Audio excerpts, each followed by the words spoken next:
Have you ever wondered if your beliefs are actually yours or just borrowed? Let's find out what really drives you. In today's episode, we're exploring which beliefs have shaped your decisions so far and whether they're truly yours or you've inherited them from someone else. Mm. Rose, what do you think? Oh boy, this is a loaded one. I don't know. I think that for me, this 4 year plus journey, going on 5 years, is really to answer that question, right?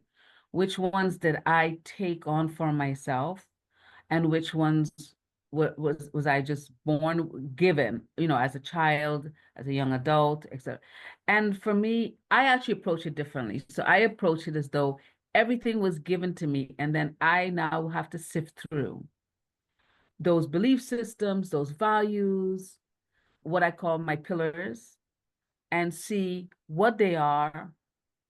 Try to remember as far back as I can where I think they came from, and then more importantly, determine if they serve me or not.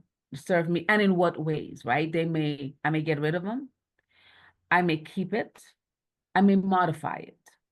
And it's interesting because through this journey, there are some that I have sort of what I call red line taken out, because they're not supporting who I am now.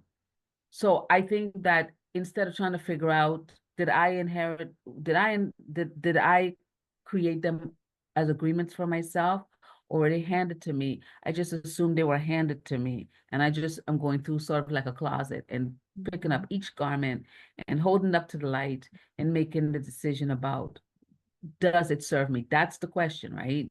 Regardless of where the origin is, does it still serve it? Because there might be ones that I created myself, but it still may not serve me or not. I think I focus less on the origin and just on the thing itself, and does it support me? And is this in alignment with who I am becoming, who I am now, and who I'm in the direction I think I'm going? Yeah. So why do you think we hold on to these inherited beliefs so tightly, even when they might not, even when they might be misaligned with who we really are? Mm. Well, I think part of it is we grow up and we watch other people. And they might be people we respect, people we love, and we just assimilate, right? And I think you were exactly right about this idea of the origin really doesn't matter. What matters is looking at those things. And I think a lot of times we are not told or encouraged to examine our beliefs, examine the things that we know that are true for sure, right? Because often the things that we know are true for sure are not. And we've just accepted them. I can tell you that it's very, from personal experience, very challenging to examine long held beliefs, beliefs that you've had since you were really, really young, whether it's beliefs about yourself, who you are, who you're meant to be, how you're meant to show up, or if it's beliefs about the world and other people in the world and how who they are and how they're meant to be, right? Mhm. I remember I grew up in a real strict church and like literally hellfire and brimstone kind of teaching. And I remember going through that of examining those beliefs and discovering that I didn't believe what they were teaching and I didn't believe the way that they said the world had to be. And it is really hard and very emotional to work through that kind of separation of maybe of those beliefs from your own belief pattern. It's kind of like plucking weeds, it's not very comfortable. You have to pull it out. But I'll tell you that get to a point and you can say, hey, what I believe is because I have done. And I think even when you get to that point, like right now, I am sure that there are some beliefs that I have that are no longer true that I need to keep investigating. And that's why I feel like coaching conversations or having therapy or something like that is so important for us because we have to build our awareness.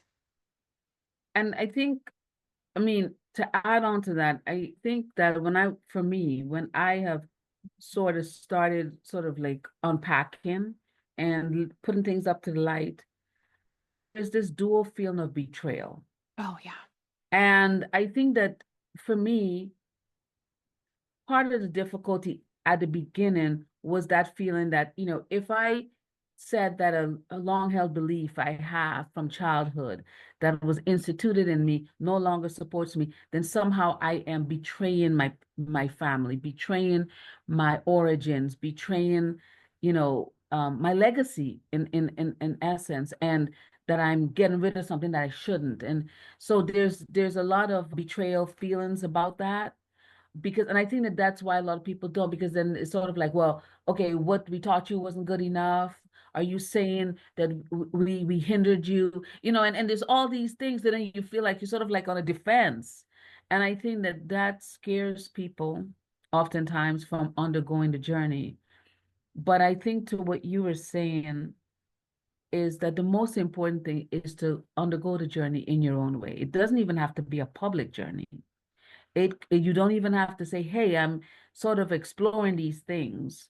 You can just do it in a pace and privately if that feels right for you, right? Like what that feels like.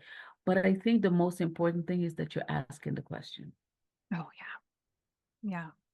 So, time for our signature journal prompt. Grab a notebook and just reflect on this question.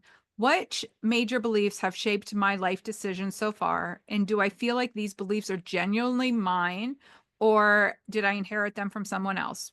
Don't um don't criticize yourself, don't judge, just write it down and then see what comes up for you.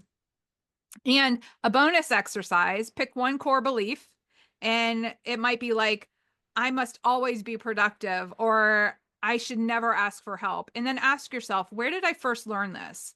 Maybe it was a family saying, a teacher's comment, or something that you picked up from society. And then reflect, does this belief is it still true? Does it still work for me? And if not, brainstorm one new belief that aligns better with who you are today. This exercise can help you trace the roots of your beliefs, and it can be a real eye opener, especially when you identify the source and you consciously decide whether to keep it or not. So remember, not all beliefs are bad or wrong, but some might not belong to you anymore. It's about choosing beliefs that truly resonate with the person you are and the person you're becoming. Yeah. Before you go, tell us in the comments, what's one belief you're questioning right now, and where do you think it came from? We'd love to hear your stories and support each other on this journey. So thanks for watching. Don't forget to like and subscribe.